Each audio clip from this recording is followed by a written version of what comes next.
Tahukah kamu, di Genoa, Italia, pelabuhan yang biasanya penuh suara kapal dan deru mesin hari ini mendadak berubah jadi medan perlawanan. Di sana, berdiri puluhan pekerja pelabuhan, wajah mereka keras, langkah mereka mantap. Mereka tidak membawa senjata, tidak memakai seragam perang, tapi keberanian mereka lebih tajam dari peluru.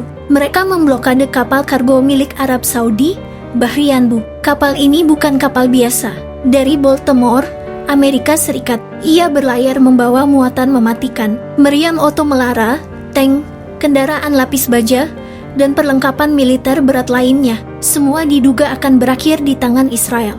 Dan di momen itu, kita jadi paham. Kita paham kenapa Arab Saudi jarang bersuara lantang membela Palestina. Kita paham kenapa ada pangkalan militer Amerika Serikat di sana. Karena di balik semua janji diplomasi, ada aliran senjata yang tak pernah berhenti. Sekitar 40 pekerja pelabuhan berdiri di jalur kapal.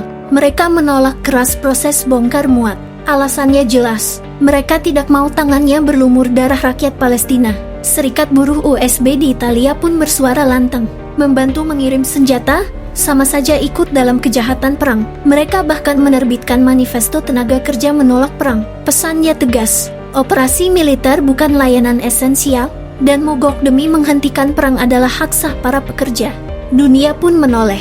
Dari Prancis, Belgia, hingga Spanyol, aktivis HAM dan kelompok perdamaian mengirimkan dukungan. Mereka menuntut pemerintah mereka berhenti mengirim senjata ke Israel, karena senjata itu hanya akan melanggar hukum internasional dan merenggut nyawa tak bersalah. Dan ini bukan kali pertama. Tahun 2019, di pelabuhan yang sama, para pekerja juga menggagalkan pengiriman senjata kapal Bahri Yanbu. Waktu itu, barang yang katanya sipil ternyata persenjataan mematikan. Hari ini, mereka membuktikan bahwa untuk melawan perang, kamu tidak harus jadi jenderal, tidak harus memegang senapan. Kadang, perlawanan dimulai dari menolak memindahkan satu kotak kargo. Kadang, keberanian lahir di pelabuhan, dari tangan-tangan pekerja yang berkata, kami tidak akan menjadi kaki tangan pembunuhan.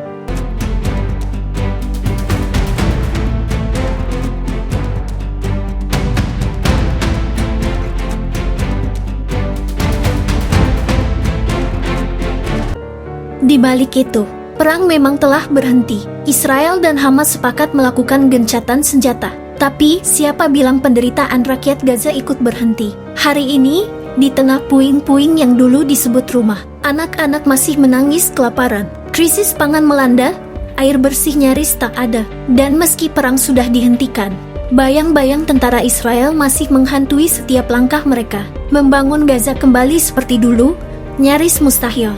Butuh dana lebih dari 868 triliun rupiah. Itu bukan angka kecil. Itu adalah harga dari kehancuran yang tak pernah seharusnya terjadi. Lebih dari 292 ribu rumah kini hancur atau rusak parah. 95% rumah sakit tak lagi berfungsi, membuat rakyat Gaza tak punya tempat untuk berobat. Ekonomi lumpuh total. Gaza kini berdiri, tapi seakan tak lagi bernyawa. Perang mungkin sudah berhenti, tapi luka mereka belum sembuh. Dan bagi rakyat Gaza, ini bukan akhir penderitaan. Ini adalah awal dari perjuangan yang jauh lebih panjang. Karena membangun kembali Gaza bukan hanya soal uang. Ini soal mengembalikan harapan, kehidupan, dan masa depan yang telah direnggut paksa. Dan sampai hari itu tiba, dunia tidak boleh diam.